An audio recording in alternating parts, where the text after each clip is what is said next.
Depois das intervenções realizadas por intermédio de programas da Prefeitura, Salvador deve ganhar mais de 200 novas obras, dessa vez indicadas por quem acompanha a rotina das localidades, que são os conselheiros comunitários.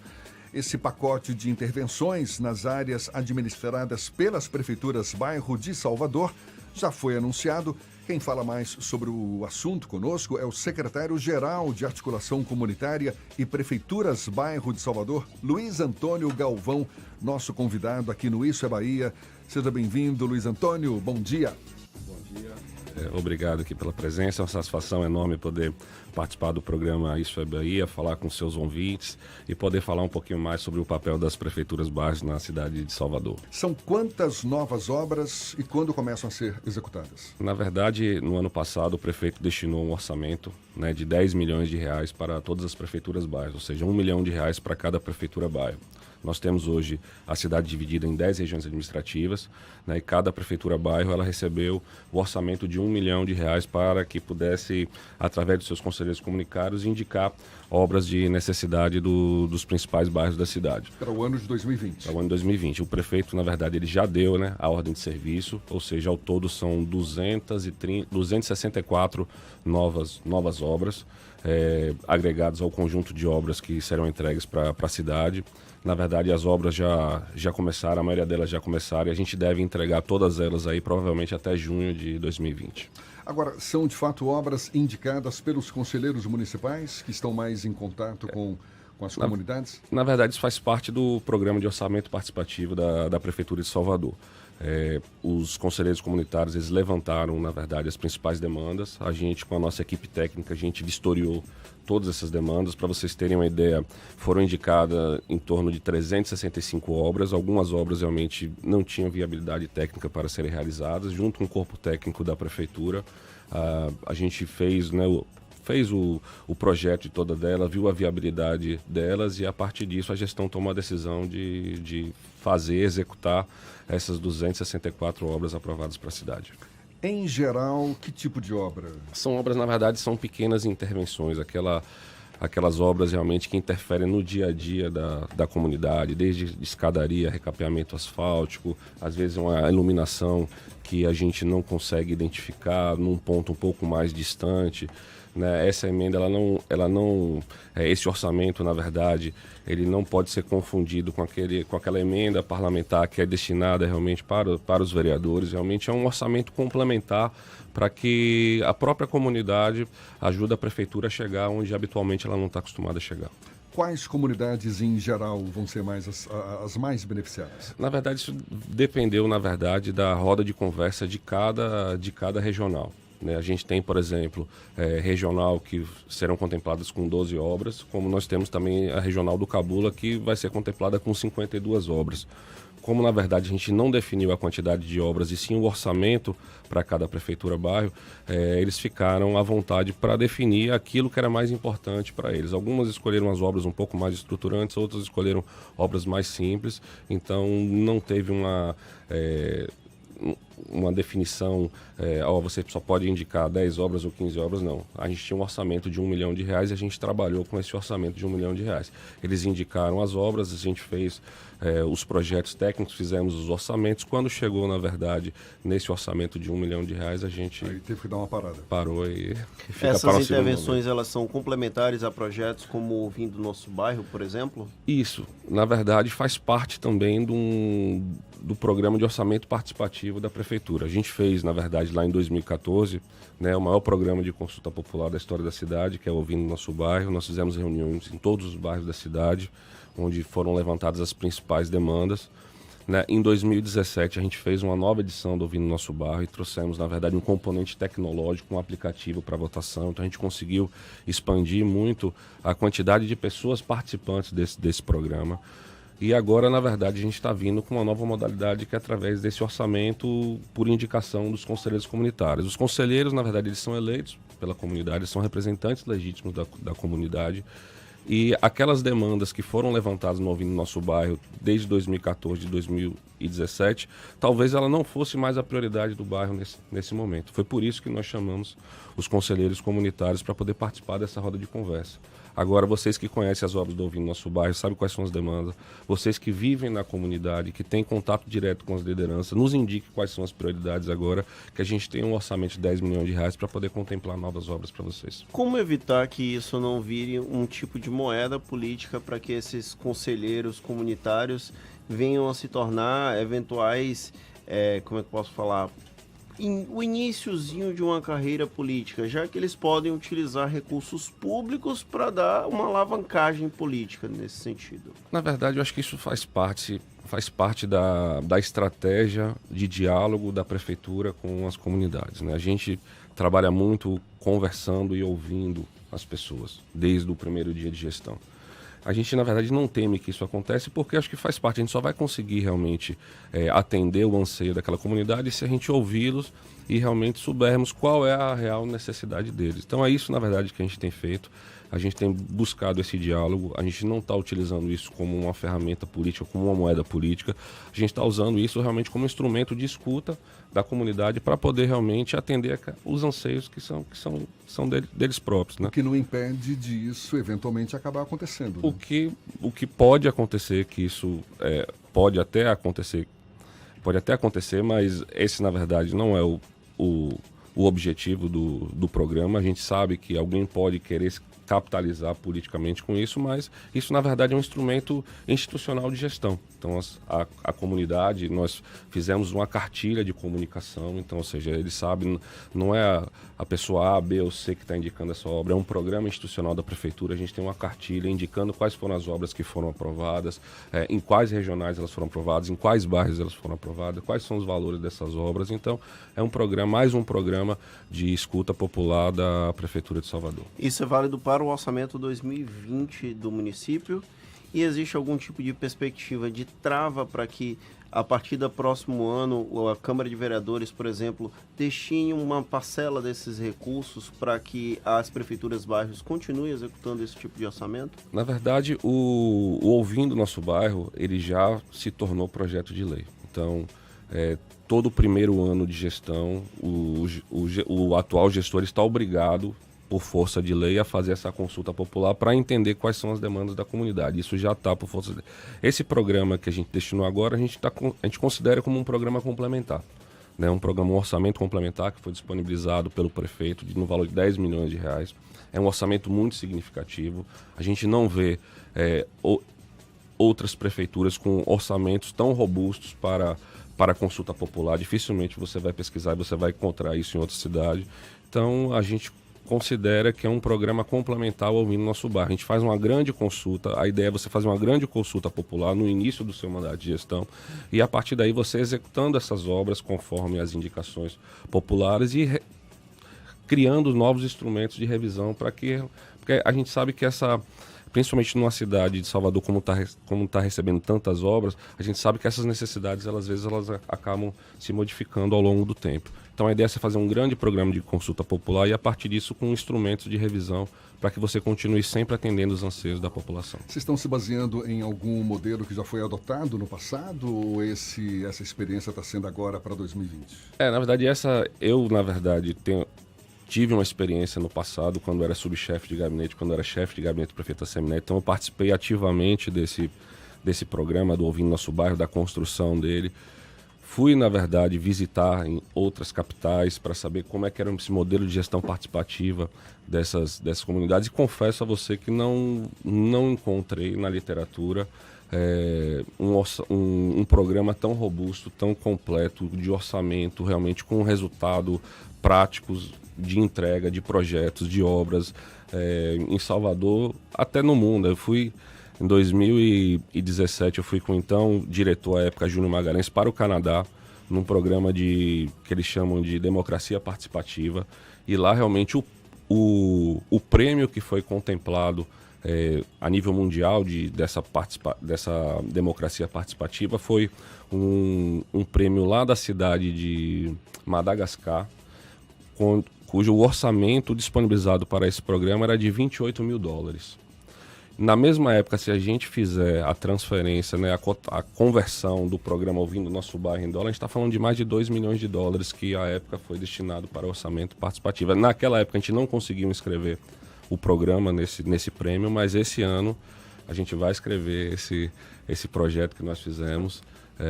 E estamos bem confiantes que a gente pode receber um reconhecimento internacional por tudo que a gente está fazendo. Como é que se dá na prática essa gestão participativa? As comunidades, elas precisam necessariamente de ter um líder comunitário, um conselheiro comunitário, para ele aí sim representar essa comunidade nas prefeituras bairro? Mas eu vou pedir para a sua resposta que seja dada já já. A gente conversa aqui com o Luiz Antônio Galvão, que é o secretário-geral de Articulação Comunitária e Prefeituras Bairro de Salvador. É um instante só, agora são 7h30 na Tarde FM. É isso aí, a gente retoma o papo agora com o secretário-geral de Articulação Comunitária e Prefeituras Bairro de Salvador, Luiz Antônio Galvão. Estamos aqui falando da importância da participação, da gestão participativa dessas comunidades por meio das prefeituras bairro. Luiz, comunidades que não têm o seu líder comunitário ou o seu conselheiro comunitário constituído legalmente junto às prefeituras bairro, como é que elas podem participar dessa gestão, essa chamada gestão participativa, indicando obras, enfim, como é que se dá essa participação? Vamos lá. Cada prefeitura bairro hoje em dia ela tem 10 conselheiros comunitários, certo? Que foram eleitos num processo de eleição, inclusive o mandato deles vence agora em abril de 2020. A gente vai promover uma nova rodada aí para que a gente possa eleger um novo grupo para fazer esse diálogo entre a prefeitura e as comunidades. No programa Ouvindo no Nosso Bairro, não necessariamente o elo de comunicação precisa ser através do conselheiro comunitário. Não, esse último programa que a gente fez foi através dos conselheiros comunitários, mas no Ouvindo Nosso Bairro, por exemplo, não precisa. Nós promovemos as reuniões em todos os bairros da cidade e qualquer cidadão ele pode participar, pode opinar, pode sugerir, pode fazer. E continua existindo esse programa. E continua existindo. Em 2021, por força de lei, o novo prefeito que assumir a gestão ele vai precisar fazer essa nova rodada de consulta popular. Então, provavelmente, no primeiro semestre de 2021, esse programa ele tem que ser realizado novamente por força de lei e o novo gestor vai ter que fazer essa. Então, assim, você não precisa. Cada comunidade ela tem o seu representante legítimo, né? Não necessariamente ele é uma liderança, são aquelas pessoas realmente que tem uma penetração maior com as pessoas, que conhece as pessoas, que vive aquele dia a dia, que sabe quais são as suas principais necessidades. E a própria Prefeitura Bairro hoje, ela já faz esse elo de comunicação com essas pessoas. Então, isso foi um grande acerto do prefeito Assemineto, instituir o programa, né, o projeto Prefeituras Bairros, que ele aproximou, na verdade, a gestão municipal cada vez mais perto das pessoas. Hoje nós temos 10 unidades descentralizadas, né? Nós temos 10 prefeituras bairros que estão à disposição da população. Então, quando ele quiser fazer sua crítica, sua sugestão, ele pode ir na prefeitura bairro, ele pode ir pelo 156. Nós vamos lançar o aplicativo aqui também agora, que ele vai poder interagir pelo aplicativo. Então, a ideia da prefeitura é sempre facilitar o acesso do cidadão aos serviços essenciais.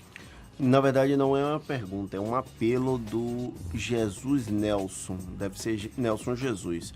Bom dia, secretário. Me chamo Nelson, sou morador do bairro de Perovais e, por intermédio da Associação de Perovais, o bairro em si está precisando que seja feita a manutenção das escadarias das transversais da rua Vitor Serra, ali no final de linha do Perovais, pois as mesmas encontram-se em mau estado e precário, onde fica difícil o acesso de idosos e crianças na locomoção do dia a dia. Ele pede um pouco de atenção para essas escadarias nas transversais da rua Vitor Serra, no final de linha do Perovais. O secretário, para quem não está acompanhando pelo YouTube, está anotando aqui. Muito provavelmente ele vai pedir o apoio da equipe dele para ver essa questão. É verdade. Isso às vezes causa uma confusão muito grande na cabeça das pessoas. Às vezes as pessoas acham que a Prefeitura Bairro é quem executa, na verdade, os serviços. Na verdade, a Prefeitura Bairro ela não executa os serviços. Nós somos apenas um órgão articulador, né, entre a comunidade e as principais secretarias. Então, isso provavelmente, manutenção de escadaria, é uma atribuição da Secretaria de Manutenção, por isso realmente que eu anotei. Eu vou pedir para a nossa equipe lá dar uma olhada nessa escadaria, para ver se também ela não foi contemplada nesse programa de obras que a gente fez. Só para vocês terem uma ideia, foram 155 escadarias contempladas nesse programa. Das 268 obras, 155 foram escadarias. A gente possa ser que ela tenha sido contemplada, não sei, mas se não tiver, vou pedir para a nossa equipe técnica dar uma olhada, né, para ver o que é que a gente, como é que a gente pode ajudar. Então fique tranquilo que essa semana aí vai um técnico fazer uma vistoria e, se for possível, a gente executa a manutenção dela. Secretário, a gente passou por um momento, Salvador já tinha prefeituras bairros, antes da gestão do prefeito Assemineto, ele trabalhou com o processo de fortalecer essas prefeituras, essas organizações, digamos assim, e passou a ter um processo de expansão também. Algumas prefeituras bairros que não existiam passaram a existir. Existe algum tipo de previsão ou de demanda por novas unidades de prefeituras bairros aqui em Salvador para aumentar a descentralização da administração? Na verdade, o que existia antes, na verdade, eram as administrações regionais, que é muito diferente do que é o projeto das prefeituras bairros hoje em dia. Hoje em dia, a prefeitura bairro é um shopping de serviço, né? O cidadão que se dirigir a qualquer uma das prefeituras bairros, ele vai poder acessar e utilizar os principais serviços da prefeitura. O que é que eu tenho dito? E tenho conversado com o prefeito realmente já comprou essa ideia. O projeto, do jeito que ele está hoje, ele já chegou na sua maturidade. Dificilmente a gente vai conseguir agregar outros serviços ou trazer novidades nesse modelo que já foi implantado. O que eu estou sugerindo ao prefeito, e que ele já acatou a ideia, é a gente redefinir esse conceito de prefeitura-bairro, ampliar, evoluir e avançar. Nós estamos vindo agora com um projeto chamado Prefeitura-Bairro Integrada. O que a gente quer com isso, na verdade? Trazer todas as sedes de todas as regionais daquela localidade para dentro da Prefeitura Bairro. Por exemplo, a Regional da Educação, ela vai vir para dentro da Prefeitura Bairro. A Regional da Saúde, ela vai vir para dentro da Prefeitura Bairro. A Regional da Manutenção, ela vai vir para dentro da Prefeitura Bairro, justamente para poder dar mais efetividade àqueles serviços que são prestados ali na comunidade. Então, quando a pessoa realmente se dirigir a uma Prefeitura Bairro integrada, ela vai encontrar realmente todos os serviços ali disponíveis e todas as instâncias ali para resolver qualquer que seja o problema. E a gente vai começar, na verdade, a planejar o território a partir do próprio território. Isso eu acredito que vai ser um avanço muito grande para a nossa pasta, vai ser um avanço muito grande para o projeto, e quem vai ganhar com isso vai ser a população da nossa cidade. As prefeituras bairros também funcionam como uma espécie de centralizador de serviços. Durante o processo de recadastramento biométrico, por exemplo, do Tribunal Regional Eleitoral, algumas prefeituras bairros serviram como um espaço para que o cidadão buscasse esse tipo de serviço. Existe algum tipo de perspectiva de novas parcerias com órgãos para que as prefeituras bairros abriguem também outros serviços que não apenas os da prefeitura? Isso assim, a Prefeitura Bairro é um projeto que deu tão certo que todos os órgãos já estão começando a procurar. Então, quem tem mais capilaridade, quem mais atende hoje a população de Salvador é a Prefeitura Bairro. Eu costumo, por exemplo, comparar entre o maior equipamento público municipal que a gente tem, que é o Hospital Municipal. O Hospital Municipal atende aí uma média de 300 pessoas por dia. A nossa menor Prefeitura Bairro, funcionando de segunda a sexta no horário comercial, atende 450 pessoas. Então, só a Prefeitura Bairro do Subúrbio ela já fez mais de 1 milhão de atendimentos. Todas as prefeituras bairros já fizeram quase 8 milhões de atendimentos. Então, é o órgão que disparadamente atende mais a população de Salvador. E todo mundo tem nos procurado. O próprio presidente do TRE, o desembargador, já esteve com o prefeito, inclusive, para a gente reeditar essa parceria. Nós já estamos finalizando toda a parte de infraestrutura e provavelmente a biometria ela vai voltar a ser feita pelas prefeituras bairros. Provavelmente até março, eles têm um prazo aí de até maio, 6 de maio, de poder recadastrar o maior número de pessoas. O prefeito já autorizou o projeto, já sentou com o desembargador, a gente está fazendo os ajustes finais, provavelmente na semana que vem esse serviço ele vai ser reativado novamente. Isso mostra realmente o sucesso desse projeto, né, o alcance que esse projeto tem na vida das pessoas, e sempre que tiver serviços de qualquer esfera, na esfera estadual, esfera federal, nós temos hoje, por exemplo, serviço do INSS, temos serviço da Coelba dentro da Prefeitura Bairro, sempre que for importante para a população, a gente vai, e couber dentro do nosso projeto, do nosso espaço, a gente vai realmente fazer o esforço possível para poder implantar para a população. Hoje são 10 prefeituras bairro, não é isso? Certamente no esforço de atender as diversas comunidades, mas na sua avaliação, Luiz Antônio, qual comunidade ou quais comunidades que ainda carecem de mais atenção por parte da prefeitura ou por parte dessas prefeituras bairro? Na verdade, Salvador, todo mundo sabe, é uma cidade muito pobre, uma cidade muito, muito desigual. A gente tem, por exemplo, uma regional de Valéria que tem, por exemplo, 4 bairros apenas, como a gente tem também uma regional do subúrbio, se eu não me engano, tem mais de 20 bairros compondo aquela regional. O que eu tenho dito é que a gente não pode tratar os desiguais de forma igual. Eu tenho dito ao prefeito o seguinte: a regional de Valéria, a gente tem que tratar ela de acordo com a necessidade daquela. E cada regional ela tem a sua necessidade específica. Mas uma prefeitura bairro que atende a essa do subúrbio, por exemplo, são quantas? São mais de 20 bairros que atendem. Acaba tendo mais dificuldade para atender essa comunidade, não? Não necessariamente, depende da estrutura que você vai deixar à disposição daquela prefeitura bairro. Então, assim, a gente tem uma prefeitura bairro que faz quase 700 a 800 atendimentos dia. Então, o prédio dela é diferente, o número de equipes dela é diferente, a equipe que está à disposição dela é diferente. Eu acho que é isso que a gente precisa identificar para conseguir avaliar. Então, assim, quando a prefeitura bairro ela for um pouco menor, ela vai ter uma estrutura um pouco menor para atender aquela localidade. Quando ela for maior, realmente ela vai ter que ter uma estrutura mais robusta para poder atender a demanda daquela localidade.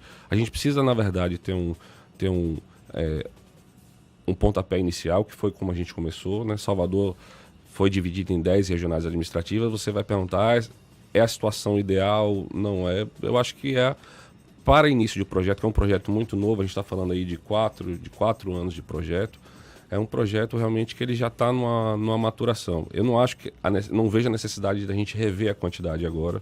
Eu vejo a necessidade realmente da gente fortalecer, né, esse projeto, dar mais estrutura para esse projeto, integrar todas essas regionais, que eu acho que é importante. Acho que a regional de educação tem que ser igual à regional da saúde, que tem que ser igual à regional, até para a gente poder identificar quais são esses indicadores e saber quantos de investimentos público municipal tá sendo investido em cada área naquela localidade. Qual o critério para definir o gestor de cada uma dessas prefeituras bairro? Hoje o critério é livre nomeação do prefeito, né? É um cargo em comissão. O que a gente identifica, na verdade, é o perfil que essa pessoa precisa ter, e o prefeito, junto com a sua equipe, ele define a pessoa que vai fazer a gestão desse território. Hoje nós temos uma equipe de 10 guerreiros, são 10 subprefeitos realmente que não têm medo de trabalho, que vão para cima e realmente estão muito bem representados em cada uma de suas regionais. Fernando? Eu queria agradecer a presença do secretário Luiz Galvão, ele que também teve passagem recente pela Secretaria de Saúde aqui do município e aí foi transferido para as prefeituras bairros. Tem alguma coisa diferente da gestão da saúde para essa secretaria? Tem. Assim, a saúde, na verdade, ela é 24 horas, né? Ela não para. Então, a doação ela acaba sendo grande também, muito grande. Aqui também é um projeto que a gente trabalha de domingo a domingo, não tem férias, não tem feriado, a gente está na rua todos os dias, ainda mais uma prefeitura como a nossa, que é a prefeitura que mais trabalha no Brasil. De fato, nós trabalhamos muito. Realmente são características diferentes, lá era um trabalho um pouco mais técnico, mas serviu para aprimorar, acho que minhas qualificações profissionais, né? Eu realmente sou administrador, sou especializado em gestão pública e eu tive a oportunidade de conhecer uma pasta complexa como foi a saúde. Isso realmente agregou muita experiência aqui para o meu currículo e está me ajudando demais hoje em dia aqui nessa nova pasta. Eu acho que o profissional moderno ele tem que se adaptar à função da melhor forma possível. É isso que eu tenho feito e aonde o prefeito Assemineto precisar de mim, ele vai contar com o meu esforço, com o meu profissionalismo. Maravilha, a gente agradece mais uma vez ao secretário-geral de Articulação Comunitária e Prefeituras Bairro de Salvador, Luiz Antônio Galvão, conversando conosco aqui no Isso é Bahia. Claro, cada prefeitura bairro tem certamente o seu próprio canal de comunicação, mas existe algum telefone, algum site, algum canal em que as pessoas podem utilizar para entrar em contato com as prefeituras bairro? Hoje o canal de comunicação da prefeitura é através do telefone 156, né, que é uma plataforma, a gente chama Plataforma de Relacionamento Cidadão. E nós estamos aqui, provavelmente nesse primeiro semestre ainda de 2020, lançando o aplicativo do cidadão, onde ele vai poder também fazer a sua interação através do seu aplicativo via smartphone. Então pode ser presencial, né, o canal nas prefeituras bairros. Hoje a gente atende aí em torno aí mais ou menos de 100 mil pessoas mês nas prefeituras bairros. Tem o telefone 156 também. E em breve nós vamos lançar o aplicativo para poder facilitar a vida do cidadão. Luiz Antônio Galvão, mais uma vez, muito obrigado. Um bom dia para você. A gente lembra que esta e todas as entrevistas realizadas no Isso é Bahia você pode assistir de novo pelo canal da Tarde FM no YouTube e ouvir de novo também nos canais da Tarde FM no Spotify, no iTunes e no Deezer. 7 minutos para as 8 na Tarde FM. A Tarde FM.